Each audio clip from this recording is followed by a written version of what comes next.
One of my favorite series of all time, when I watched it on Netflix a few years ago, was La Casa de Papel, which then they changed to Money Heist. Right. And then they ruined it by making extra seasons when the first two were perfect. Well, they also split up the episodes in different orders for Netflix. Yes. I don't know if they didn't like split up the events though. It wasn't like they were going in there and recutting things.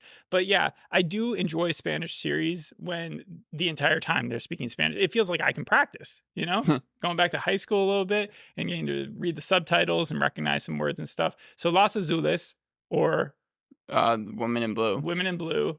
Women in Blue is a less catchy title for me. But yeah, it's a Spanish speaking show about these women in 1971. 1971, yeah. Yes, they're in the capital of Mexico, this district called Tlalpan. Tlalpan.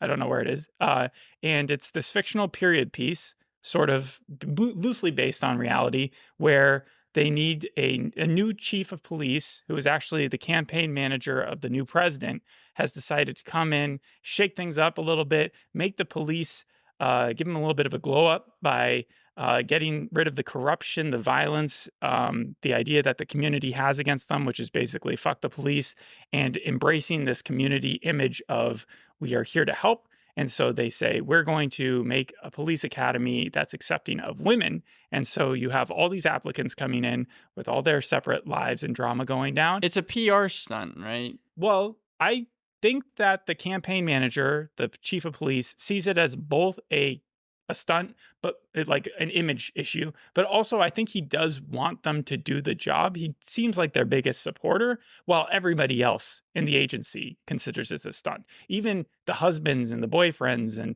the surrounding community mostly see them as kind of write-offs. As From jokes. the few I've seen, it almost reminds me a little bit of A League of Their Own. Yes, but that's because you have the old curmudgeon-y, like famous person come in and try to be the coach. They hire this ex-detective who's been disgraced from his career, and they get him in a bar and they say, hey, if you train these women up and you do a good job, you can have your license back. You can be a detective again. And he says, I'm in. So he comes in there in the first episode and he trains them up good. And then by episode 2 and 3, he spends the time just kind of yelling at them and telling them about how they should be just following orders. So he doesn't really do what the League of Their Own guy does, is like go to bat for them whenever he just keeps on getting hit down on their behalf. But also he is kind of, because he's been disgraced, he still hasn't gotten his detectiveship back. And so we spent 3 episodes of him in the last episode getting beat up by some of the other officers because he went around them to try to get a promotion for some of for the women to have a place to work. And sexism is pretty huge, right? Like a lot of the boyfriends, at least the scene I saw in the first episode where like a boyfriend comes in is like, you're coming with me, this is ridiculous. Like a lot of people are looking down on them. No, that's the brother. So there's a family. The Gab has a family of police officers. She's actually really quick at a lot of this information because she's trained with them. She knows how to put together a gun. That's her first scene, faster than her brother, who is a detective. And then we have her father, who is the commander. And when they learn that she's trying to become a police officer like them, they get very, very upset and not at all accepting. Her grandfather, or her father, slaps her, and her brother just constantly dismisses her, and she's no longer allowed to live at their place. It's like if Blue Bloods was extra sexist, I guess, because they always have their meals at their home and their whole family is police officers. So with that being said, let's run down some of the characters. First one I have here is Maria. Yeah, Maria's the main character. She's a typical wife who feels like her marriage is going great until she finds out that her husband is cheating on her, and this opportunity arises. Her sister wants to take up the police academy thing, but then Maria joins as well because she needs something new in her life, and it also kind of shakes the husband into realizing that he has something to lose with her. She's played by Barbara Mori, who was in one of the most significant telenovelas of all time. 8 years ago, her daughter had a son, making her a grandmother at the age of 38. That's just something about the actress. But then she's 46 right now? Yeah. And then Natalia Tellez plays Valentina. Yes, Val? Yeah. That's her sister, right? Yep. Yeah, that's the one that you said was from Rebelde? Yeah, who was in like I think the 2004 or 2006 version. Yeah, her entire storyline is basically that she was in jail in the first episode. Then she tries out to become a police officer. She has an ex who writes for the paper who she constantly tries to get with, but then learns in the last episode that he may be uh, with someone else, this other girl. But I think that that also might just be his sister. She was kind of unclear on that. The sad thing about part of the definitions for all these women is that they're kind of defined by their relationship status. That's something that I noticed going forward with the other characters. There's one who's a nun who just wants a boyfriend, yet she's also become a police officer, and then there's like one other one who's kind of like the toughest of the bunch, and we really don't get too many scenes with her. Well, the Yeah. creator Fernando Rosevar, he was obviously trying to make a very feminist show with the feminist ideals Yeah. in them. But it seems like you're saying that this show kind of did the opposite of that. I have a lot to say about the show. So, like, first of all, props for the Spanish. I do enjoy that.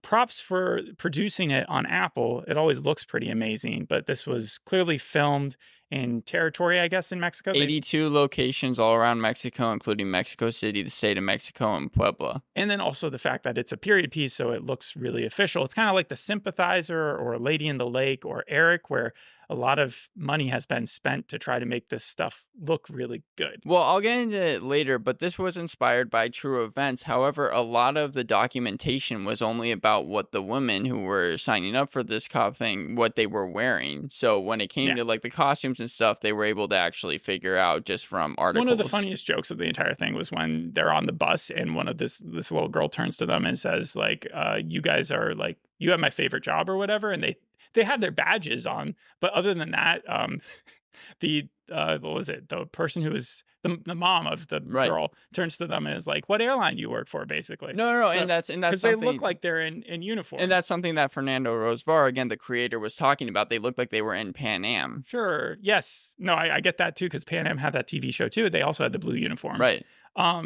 And so it could also be called Women in Blue. The interesting thing is the grandfather, the commander, who really is upset with Gab for joining, the one who slapped his daughter, right? Yeah. He even said part of the reason that he's so upset is because he doesn't want his daughter traipsing around the dangerous streets in a miniskirt. And I was like, that makes sense, actually. But you are the commander. Who's in charge of the uniforms if not you? Could you not just say, "Hey, you're allowed to wear jeans"? Right, so I don't understand why his complaint wasn't just, "I'm going to change the uniforms of these women." Well, that very much is like a League of Their Own, where instead of the uniforms or the team uniforms they were supposed to be wearing, they had to wear like mini skirts, and kind of that there was a whole storyline of that going on. Whereas I guess here they still imagine trying to slide into a base in a mini skirt. Yeah, that'd be painful. Even though here they were officers, they were still having to kind of undergo the sexism. So yeah, if we're going to rifle down the first 3 episodes, you got the campaign manager guy. He goes on TV, public TV, and he announces we need a women police department. He hires the best detective guy who isn't a detective anymore. And it reminded me a lot of like also another baseball analogy, George Steinbrenner, where he kept on firing George Martin, right? Is that his name? Because I think he fired him, I think 5 times. And kept bringing him back? Yeah, because he kept winning World Series, but he had like a temper. And that's what this guy reminded me of. Is like the guy that the police academy would keep on firing as a detective, but then like they would need him. So it's also like a league of their own. Like you said, they get trained up to work. You see this montage of them going through the push-ups and the pull-ups and the running around the field. And then there's also this serial killer case going on in the entire department, which is part of the reason they're trying to put a positive spin on the police force, because they want the community to help them track down the serial killer. There's an uptick. There's an uptick in violent crime, right? Or is it just the serial killer? I think it's staying pat because like there's already corruption in the police force, which has been well documented, and right now it's just about trying to get this serial killer.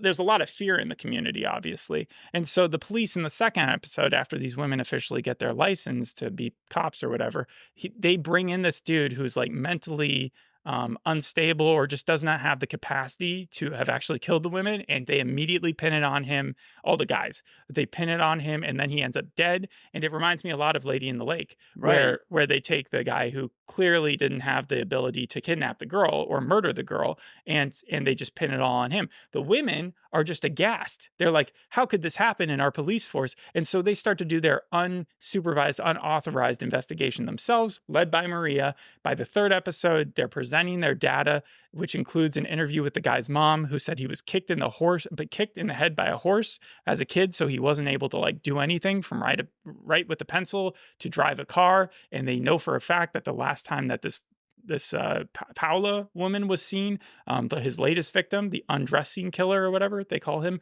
that he drove a car. Why is it always it has to be someone mentally unstable, or in something like Dexter, it's like the person wanted the notoriety, but it's always, because this is going to be a 10-episode series, like the first person is always obviously not the one that killed them. Easy pickings, but I would have wished that they showed at least a couple of the police officers doing a better job. Like every single one of them is so bad at their job, or clearly like corrupt and not wanting to actually solve the including Gab's brother. Like if he's going to have a turn, it's still not going to make up for what he's done so far, which is just dismiss and threaten to suspend.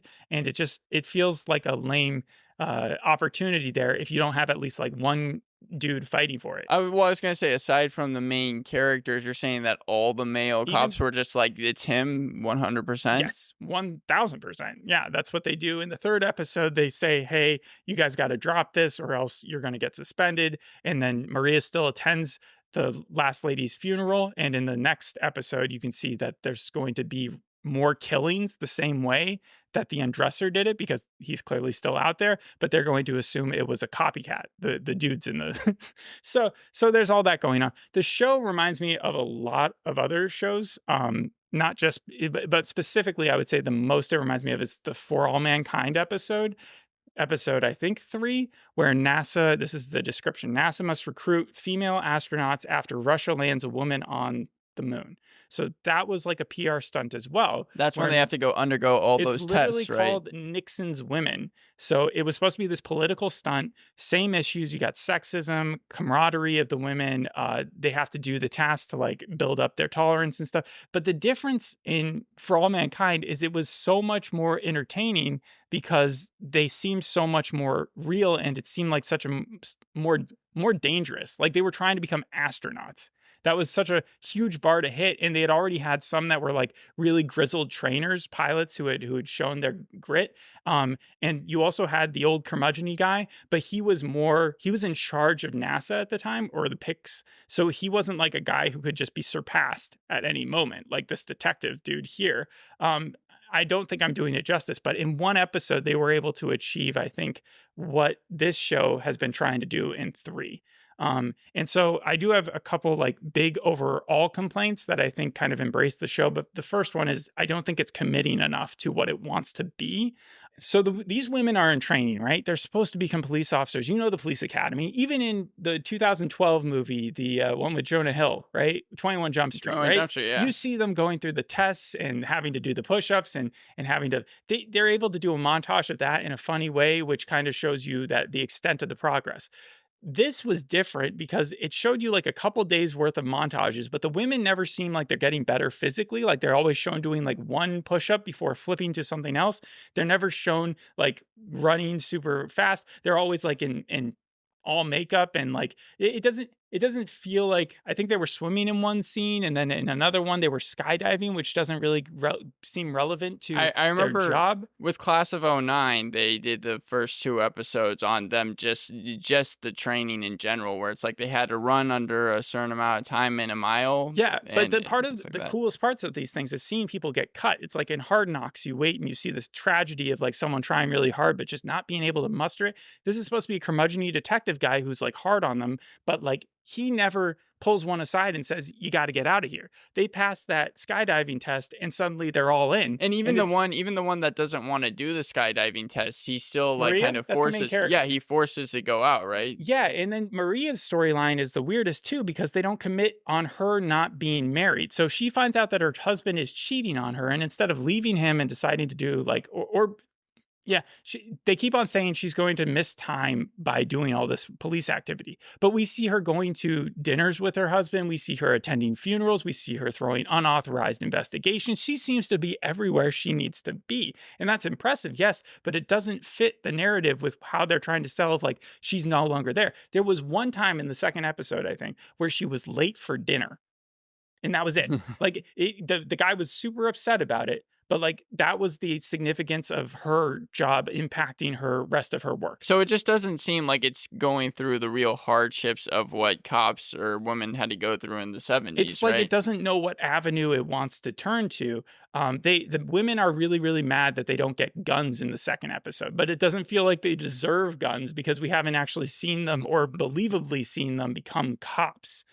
So I am sort of like, you guys probably shouldn't just be waving around weapons. When do they get their badges, or are they Get their still badges, but they get some rope along with it, and we see them practice guns once on the thing. So I'm not sure if that's supposed to be the equivalent of their full training or not.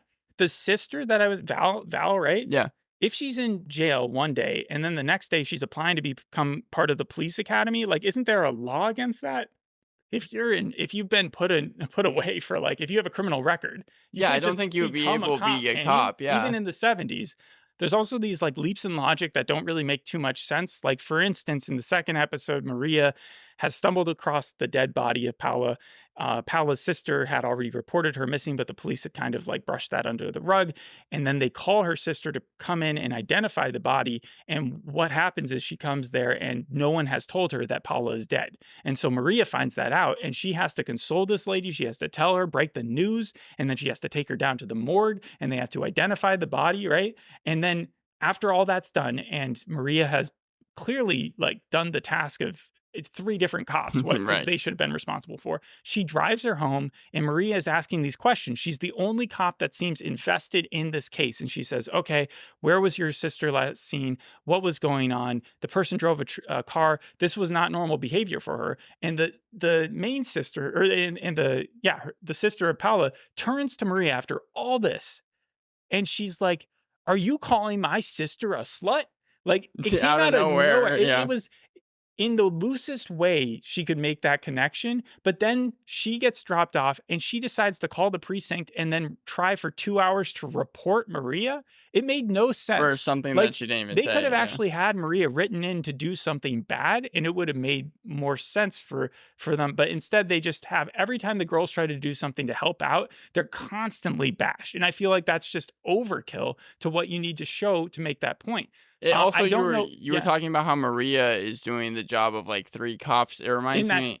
Yeah, it reminds me a lot of Lady in the Lake, where it was like, even though that was based off of prior source material, there were so many cops that had a hand in trying to figure out kind of the crime that had been committed. However, in the series, when they adapted it, it was only 1 cop. So they made that cop seem like they were this massive hero, even though it really wasn't that way. Yeah, and it also tries to make her into a saint because why would she forgive her husband after it's clear that he doesn't respect her enough? And why has the husband stopped having this affair? I don't understand. If you're a dirtbag enough to cheat on your wife and then she goes off and she's like, I'm going to spend 10 hours of my day away from you and then like make myself even more absent from the kids, why is he suddenly then like, I'm going to be the most committed husband in the world? Right, and that was my question because when I was I watched like or saw a scene where they were talking to each other, I think in the second episode, and my question was, does he know that she knows about the affair? I do believe because he made the promise to her that he would be committed. So I do think that she did tell him that she knew about the affair.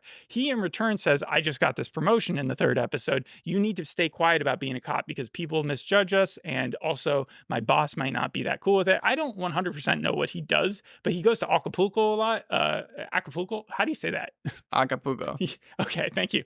And it just seems like he might be into something shady where they don't want the cops' involvement. Well, I remember in the first episode, he was like saying how he was going to be going and she was trying to make him stay, but I thought that was him. Was the affair. Yeah, I thought that was just the affair. Yeah, but he also has that for his job as well. And then the commander being mad at his daughter. I already mentioned this about the uniform when he has full control over the uniform.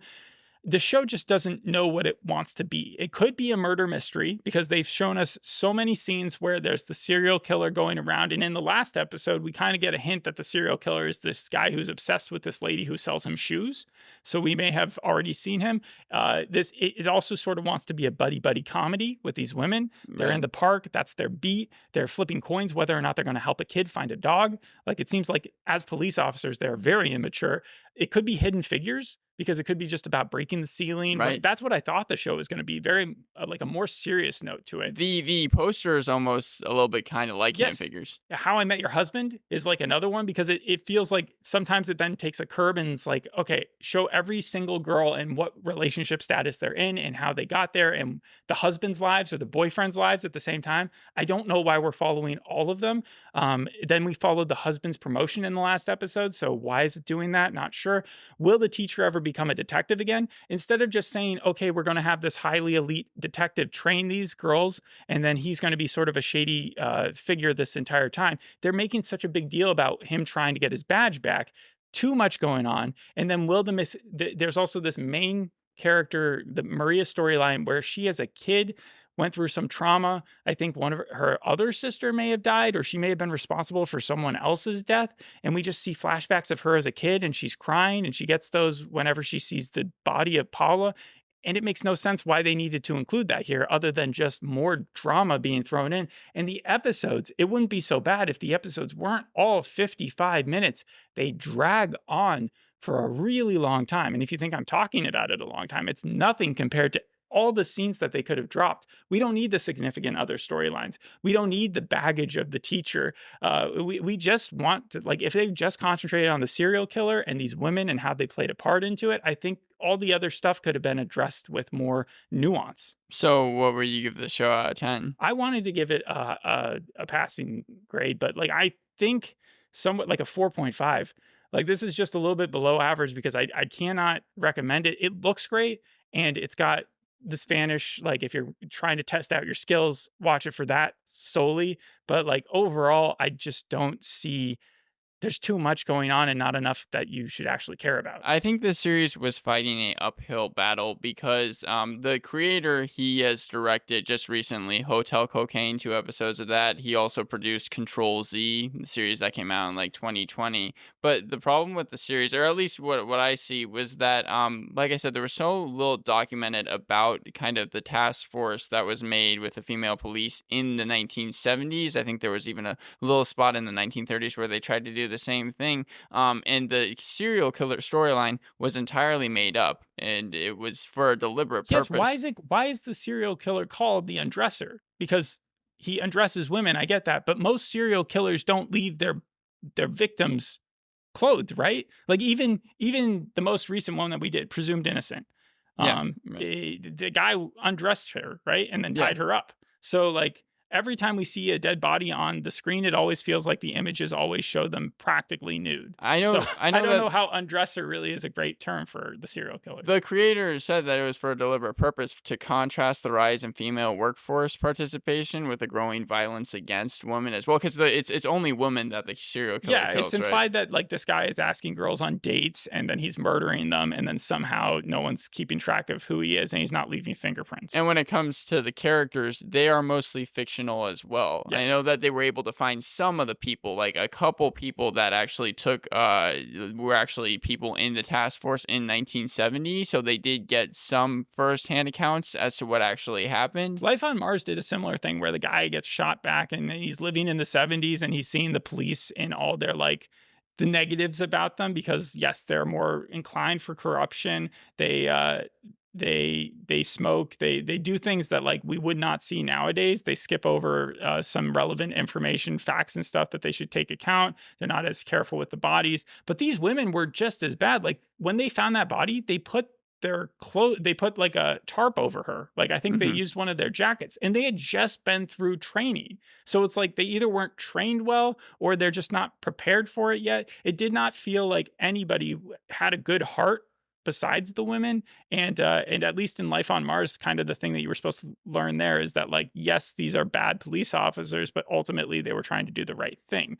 I don't get that impression with this. The show has a 6.6 on IMDb, around 200 reviews, 100% on Rotten Tomatoes, but only 11 reviews. And I think that you'll agree with the cider, because they also were not a big fan of the storytelling. However, they did say stream it because they complimented the acting and also the cinematography for the TV If they were series. given a better script, I'd compliment the acting, but it really just comes down to that. I think this is just, it's also odd timing as well, because this is coming out around the time that Mexico has just elected their first female president, Claudia Sheinbaum, an environmental scientist. And I think that that's maybe part of the reason why it was picked up, was because, again, the creator really wanted to make like a feminist TV show about a story that wasn't as known. Maybe they should have like actually had more They just needed to fine tune it. Yeah, you know, right. Make it about the series. You can make even the most unjustifiable characters, like a Dexter, into a really good detective series.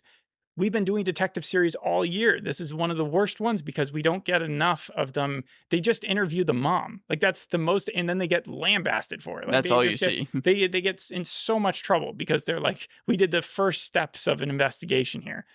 So yeah, I don't know. I don't know how it could get better, is what I'm saying. I think it's only going to be a miniseries, so I think it's only going to be one season. At least that's the plan for it so far. Thanks for listening. We'll see you in the next episode. Hope you enjoyed this one. Bye. Bye.